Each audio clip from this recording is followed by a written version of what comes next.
crostata con farina di riso, quindi una frolla senza glutine, però golosissima. Iniziamo. 400 g di farina di riso, che naturalmente può essere sostituita dalla farina 00, 8 g di lievito per dolci, quindi mezza bustina, una metà, 100 g di zucchero, non ne metto tanto che poi ci sarà il ripieno, 2 uova intere,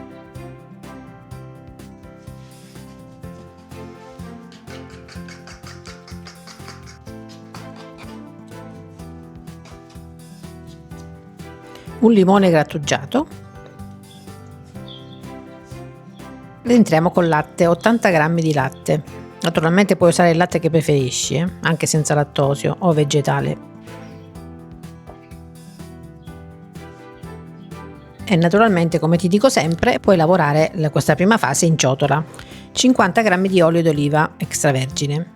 Io ho iniziato a usare l'extravergine pur avendo dei dubbi magari che si potesse sentire, poi ti dico non si sente niente, è gradevole, buono, più saporito, è delicato, ma se vuoi usa tranquillamente l'olio di semi o il burro. Dimenticavo il sale come al solito, un pizzico ci sta bene. Naturalmente la farina di riso, come vedi, è meno compatta perché non ha il glutine, però è morbidissima. Se necessita aggiungere ancora, però deve essere morbida. Stampo 28 cm o 26, divido a metà. Lo stendo direttamente in teglia, bene oleata e con la farina di riso naturalmente sotto, e tiriamo verso il bordo. Se dovesse essere appiccicosa basta bagnarsi un po' le mani con olio. 550 g di ricotta, zucchero 4 cucchiai,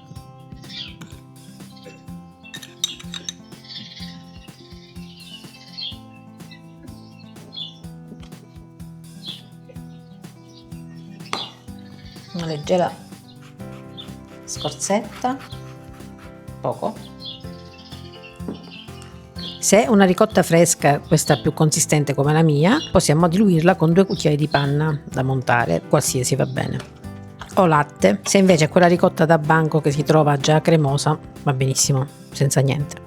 Aggiungo gocce di cioccolato, che con la ricotta si sposano alla perfezione. È pronta. Crema di pistacchio, crema spalmabile al pistacchio, ne metto una generosa quantità sul fondo, circa 200 g.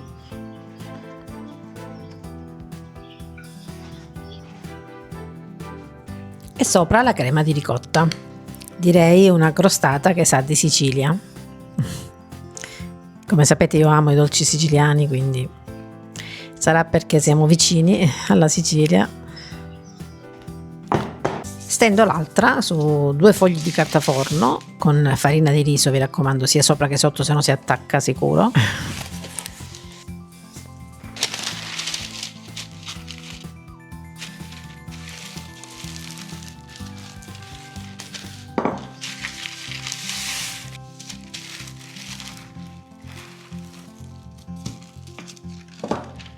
Così sarà più facile maneggiarla, visto che, ti ripeto, è con farina di riso, quindi è molto delicata. La sovrapponiamo e stacchiamo subito se non si è già attaccata. Perciò mettete tanta farina di riso quando la stendete.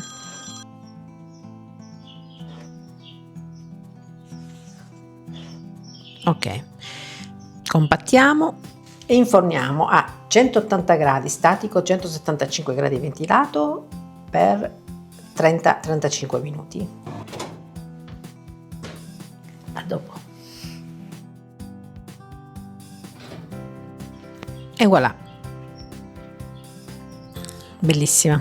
Il profumo già ve lo immaginate perché è buona, cioè, su questo non c'è dubbio. Quando è fredda la capovolgiamo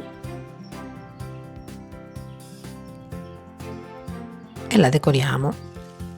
Possiamo fare una leggera spolverata sopra di zucchero a velo, va benissimo, però voglio fare un disegnino con delle strisce di carta forno messe a mo' di grata come si fa per la crostata, però così al contrario, nel senso che usciranno fuori solamente i quadratini.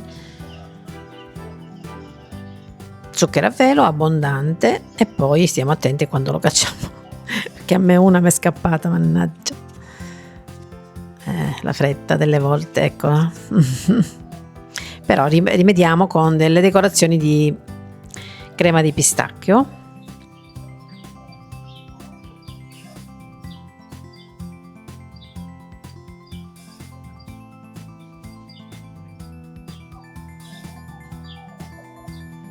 Granella di pistacchio,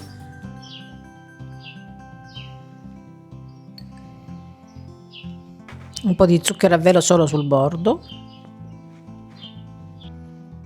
e per richiamare l'interno anche qualche goccia di cioccolato. E adesso ci siamo, possiamo servirla. D'estate è buonissima anche perché la tieni in frigo ed è bella fredda, ma è buonissima sempre. Se amate questi gusti, fatela perché è incredibile la bontà di questa crostata. A parte che la frolla, essendo di riso, si scioglie in bocca, quindi è quasi impercettibile, ma ha quella tipica consistenza che dà solo la farina di riso. E l'interno poi, guarda, che ti devo dire.